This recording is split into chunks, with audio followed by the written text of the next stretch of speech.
Far away, LuLu, as I take my last sip of coffee. What's the most elaborate thing you ever built out of Lego? Hogwarts. I built a house.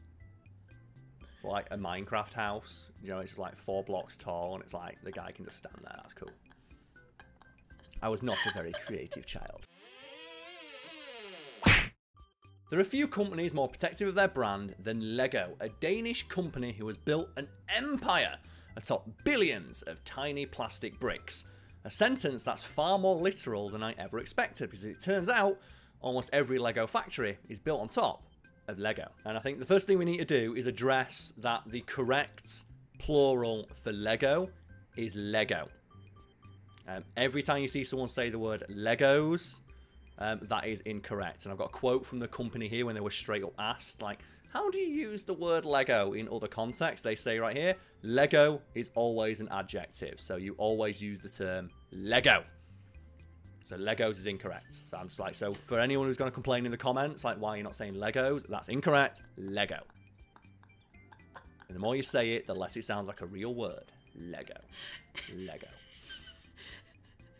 Lego. I was gonna say, why are you saying it like that? I don't know. Lego. Lego. Yeah. So what's your history with Lego then? Okay, so Legos traumatized me. No, as a Lego. child. Lego. I just said this. Lego. Fine. Lego. We're on the traumatized LuLu. me. We're on the internet. If we get it wrong, someone's gonna complain. For fuck's sake. So Lego kits traumatized me as a child because okay, you know that thing where like you buy someone one thing and then that just becomes the thing that they're gifted forever? Oh yeah, the 30-year-old man problem. Like, never say you like hot sauce as a guy who's in his late 20s, early 30s, or all you getting for Christmas is hot sauce. Yeah, so basically when I was a little kid, one of the first few times, and I was made aware of this by my parents. Yeah, so sorry, Elise, I hope you never see this.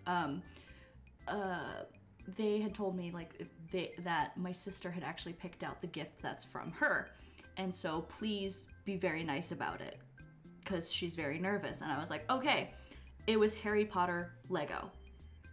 And, you know, and it was one of those big, expensive sets. Like, I ended up getting, like, the room where Harry has the confrontation with Professor Quirrell, the Hogwarts Express, and, like, some other, like, Hogwartsy type things.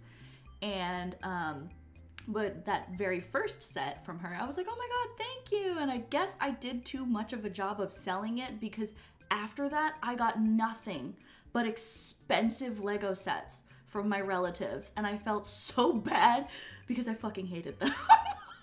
Like, I did not like Lego, and I was really mad because I wanted cute girly toys. And Lego is very expensive, has a very dedicated fandom, which is why I'm so insistent on using the correct terminology here, because Lego fans will tear you apart for using the. If they hear you saying Legos, they will come for you.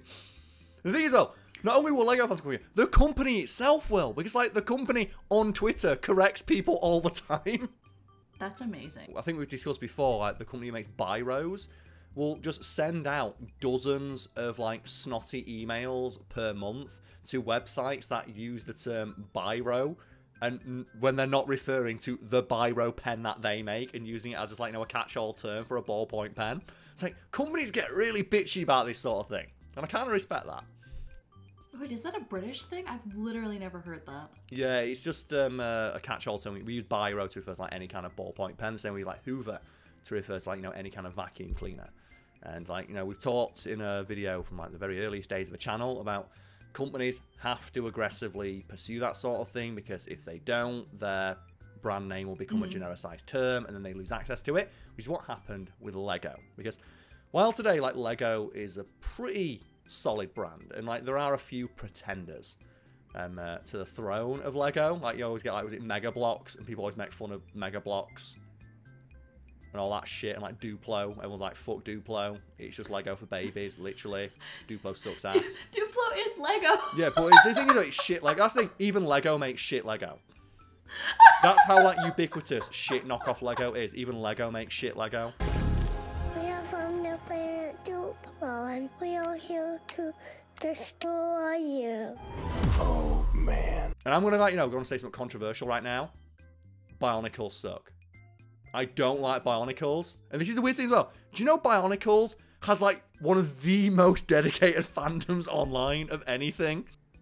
Yes, and that's exactly why I was about to say, oh, you better not start talking shit about Bionicle, because I'm not about to deal with that in the comments. Because that's the thing, people love Bionicle. I'm just like, why? Bionicles sucked ass. It's like Ninjago. And I get it, like, you know, if that's the thing you like, but, like, grown adult men love Bionicles. And it's like, for me, Bionicles have, like, big Sonic energy. In the sense that it was cool when you were, like, 13. And then some people just never grew out of it. But yeah, Barnacles suck ass. Come at me in the comments. Like, we need that interaction. Let's go. But the reason I mentioned, like, you know, genericized Lego is because while the company did have, like, you know, a trademark and a patent on Lego, that ran out, like, 20 years after it became a thing due to a bunch of, like, legal shenanigans. And a bunch of, like, Lego imposters began to flood the market around the 1980s. And have you got the original article in front of you now? I do now. Okay, yeah, so if you just like to scroll down and look at the advert and just see how blatant companies making knockoff Lego were with how much their product was like Lego.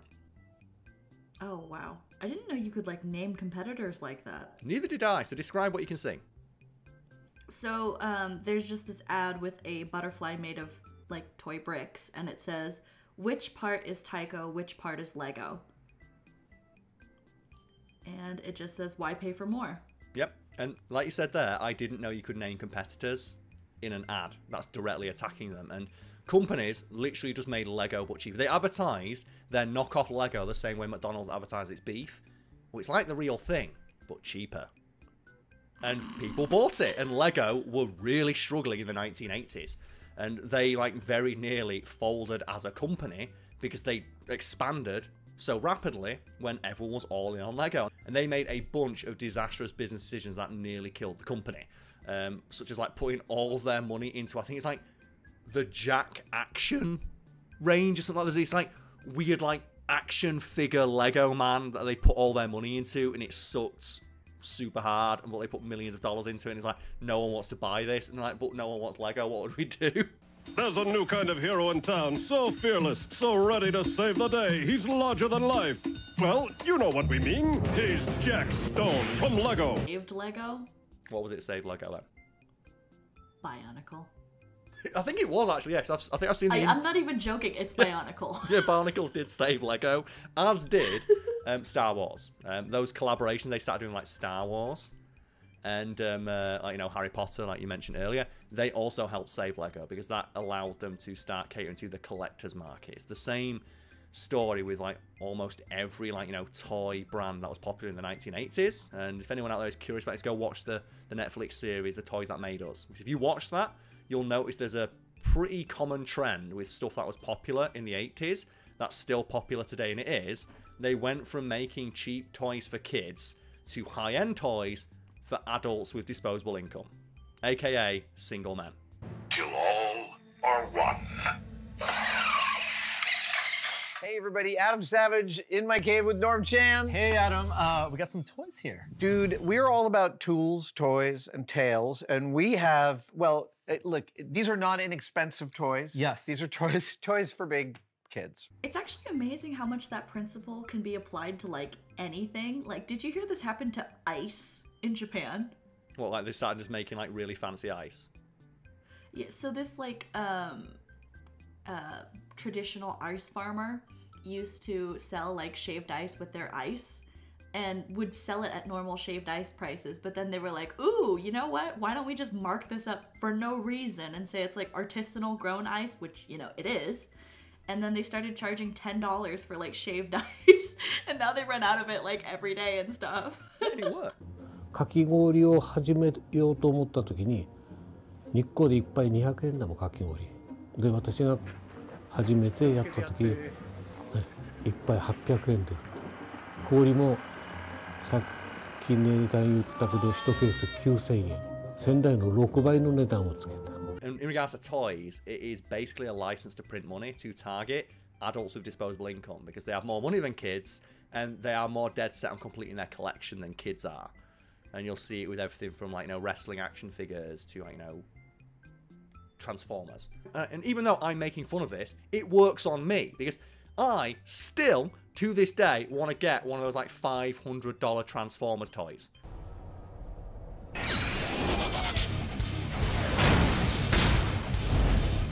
Prepare to be lost in space, Autobot! Because you know, like, every couple of years they release those, like, here's a Gen 1 Optimus Prime figure that's, like, 4 feet tall, and I'm like, oh. And I look at it and go, channel's doing alright. I could get a 4 foot tall Optimus Prime. It works. And in that vein, is there any, like, toy you collected as a kid you would now, as an adult, pay for, like, a bespoke or, like, high-end version of? People in the comments, let us know as well after you've done yelling at me for not liking Barnacle. Not as a kid, but, like, right now, I have my eye on that Jinx rocket by Nerf. So, like, yeah. Nerf and Riot are doing a collaboration where they're making the character Jinx's, like, rocket launcher that's shaped like a shark called Fishbones, and I want it so bad, but what am I gonna do with this giant Nerf gun that costs $200? I don't know. What would you do with, like, a giant plastic gun that has no real value beyond display? I say, with the Nintendo Super Scope behind me. I was literally gonna say exactly what I got you for your 30th birthday. Yeah, you put it on display, and that's the thing. Like, that's not aimed at kids. That's aimed at adults. But bring it back to Lego, and before the Bionicle Uprising, and before, like, Mega Bloks tried to, like, just rip them off because their patent expired. Lego was really, really protective of, like, how to make those little plastic bricks. Like I said, they had a patent on it, but that wasn't enough because. Just because you got a patent on something and you got a trademark on it doesn't mean an unscrupulous company, say, like, in China, isn't just going to make a bunch of cheap knockoffs. So you're not going to stop China from doing that, are you, really? And LuLu, can you guess where this is going, given that I said that Lego factories are literally built atop Lego? Did they bury the Lego?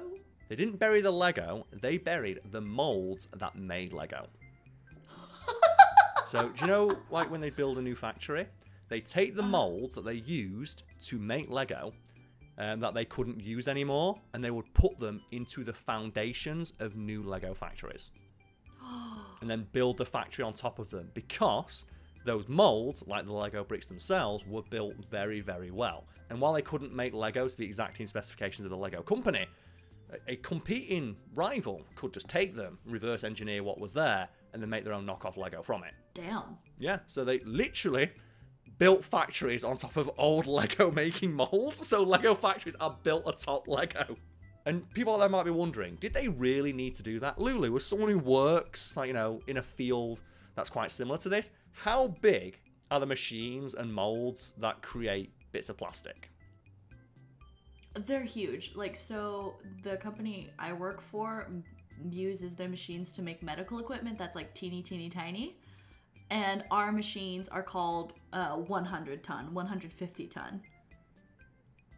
And the molds that are inside of them, no doubt, weigh, quite a significant amount. And they are probably made of pretty sturdy stuff because they have to create something, like, to this incredibly exacting standard. And the Lego company was no different. Like, Lego bricks are so well made that I think it's like 1 in every million bricks is, like, off build, and they all get thrown away.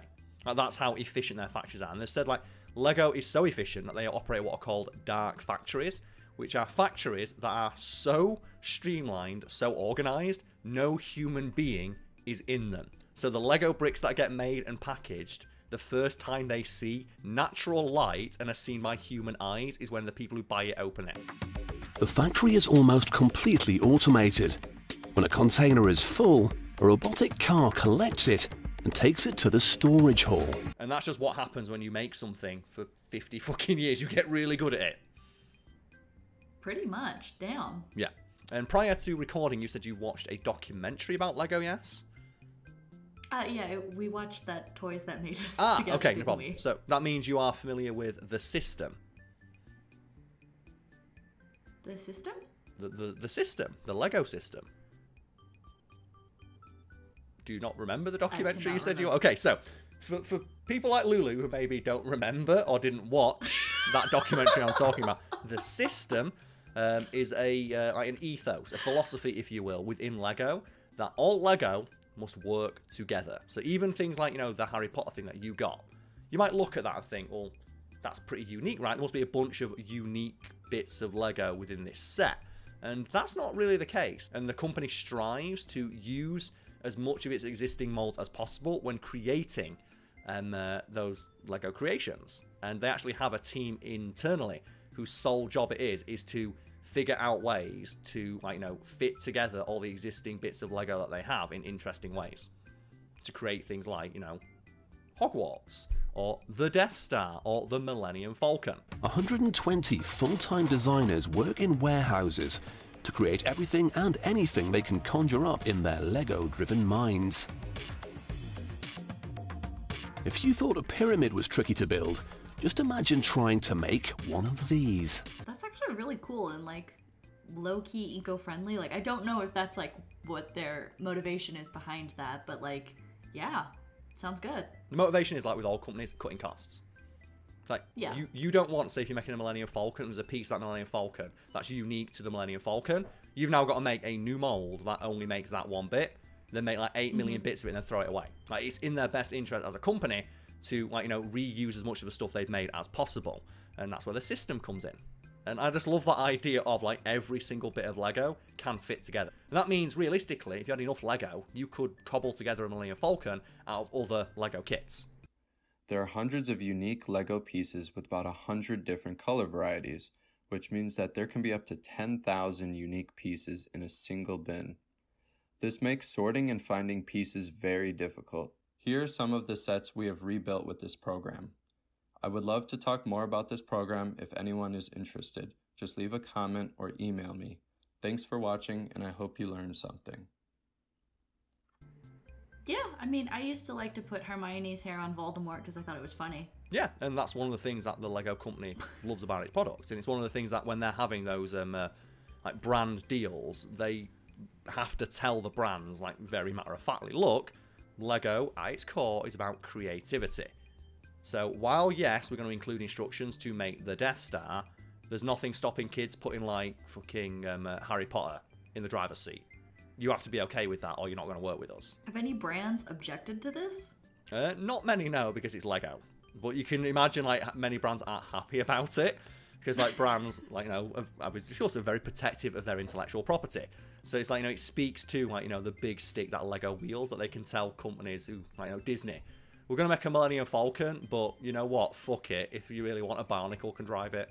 Like, a Bionicle can surf on the Millennium Falcon. Fuck you. And that's what it's all about. Oh, is this something that's been ongoing, or was this something that they used to do? Okay, so the molds today don't get buried in the foundations because they found a much more efficient way to dispose of them. And that much more efficient way is they have a deal with a local steel factory to cut them up and reuse them for scrap. Which, you know, it saves them money. Yeah, I think it's much less cool, isn't it? It's like, yeah, on paper it makes sense. Like, someone probably approached them and said, yeah, we can probably get a tax write-off if we recycle it, and this local company will do it for, like, this much. And it's like, okay, yeah, but that's not as cool as, like, burying it like a mafia snitch in the foundations of new factories. Brought this on yourself. Because I can only imagine them doing it, like, the dead of night, just, like, pushing them in. Like, the head of Lego just comes in, and he's wearing, like, a top hat made of Lego, and he just pushes it in, it's like, ah. And, you know, obviously his top hat made of Lego gets taller every time. He's constantly got a guy following him around like Dung Dimmadome, just putting more Lego on his top hat. He gets taller and taller and taller. That's how I imagine the head of Lego. He's probably not like that. He's probably just like a dude. And that sucks. So Far Away Lulu, for the parts of this video where we weren't shitting on Bionicle, we were talking about Lego, which is a very popular child's toy. And, you know, a lot of people have very nostalgic feelings for Lego. So what's something that you're nostalgic for your childhood? For my childhood? Mm-hmm. You mentioned that you got Lego but you didn't like it. So is there anything that you did get that you did like and that you are nostalgic for? Oh my gosh. So for a hot second in the early 2000s, the biggest technology in, like, girls' toys was paint that changed colors based on temperature. So there would be, like, Barbie heads that you put cold water on and, like, her nails would turn pink or something like that. and there was this doll called Makeup Mindy that was entirely made of this. And I'm like, I absolutely adored my Makeup Mindy so much. And I was a little bit confused though, because for my birthday, they obviously had a white Makeup Mindy and a black Makeup Mindy, and someone had gifted me the black Makeup Mindy, and I was so confused because I wasn't black. Well, you know, you still enjoyed playing with the toy, right? Yeah, no, I loved it, but then I realized, I'm like, you know what? I think that family might have thought I was black, because I was a lot darker when I was a kid. Fair enough, but at least you enjoyed playing with the toy. And, like, there was so much, like, cool kids tech that, like, doesn't really exist now because every kid has a phone. Like, do you remember that era of just, like, we gotta make spy shit for kids? Spy Tech, Case 101. The Whistler's made his move. Use your Spy Tech binoculars to keep him in sight. He's coming your way. The Spy Tech intruder alert detects his movement. He's all yours. You don't have that now because every kid's got a phone. And I'm not one of those, like, old men who's like, oh, kids today have got the phones. Like, yeah, if I was a kid now, I'd want a fucking phone because it does everything. I just mean, like, I miss the constant one-upsmanship from companies. Do you know they had to try to one-up the next best thing? With toys. Like, in toy technology where, you know, action figures are a great example of that. Where they went from being, like, you know, completely non-posable, solid plastic bricks to, like, having, like, you know, 50, 60 points of articulation so they can be, like, put into any pose. And, like, now, when you get those, like, high-end ones that are aimed at, like, you know, adult collectors, they even have, like, you know, swappable heads and shit. I was, like, a teacher for a period of time, and, like, to see the different ways that kids play is, like, interesting. Because, like, in Japan, like, there's a little bit less technology. Like, a lot more kids don't have smartphones and stuff like that. But, like, they'll go out, they'll, like, play tag, ride bicycles and stuff, and bring their toys. But then they'll also just sit and play, like, DS while riding bicycles and stuff like that. And it's just like, huh. Interesting. Not what I would do. Yeah, I said I don't want to rally against phones or anything like that, but I do think the one thing phones have ruined is the progress made by Super Soaker. Because you can see, I bet if you plotted it on a graph, you could see, like, Super Soaker sales plummeted after everyone got a phone. Because no fucker wants to have a water fight anymore. And one of my, like, the things that I'm always upset about is that phones aren't waterproof enough for it to be funny to push people into a pool. And we've still not got to the point where you can just start a water fight on a whim and not have it, like, cost thousands of pounds because you ruin everyone's phone. And that's, like, that is kind of a shame. Like, phones ruin that. Like, there was so much, like, Super Soaker tech when I was a kid. I remember one year I had, like, the little shitty, like, Super Soaker that everybody had. Then the next year they came out with, like, oh, this Super Soaker just fires all of the water in one go. It's like a shotgun. Oh, look at the little soaker. It may look small. Look again, Jack.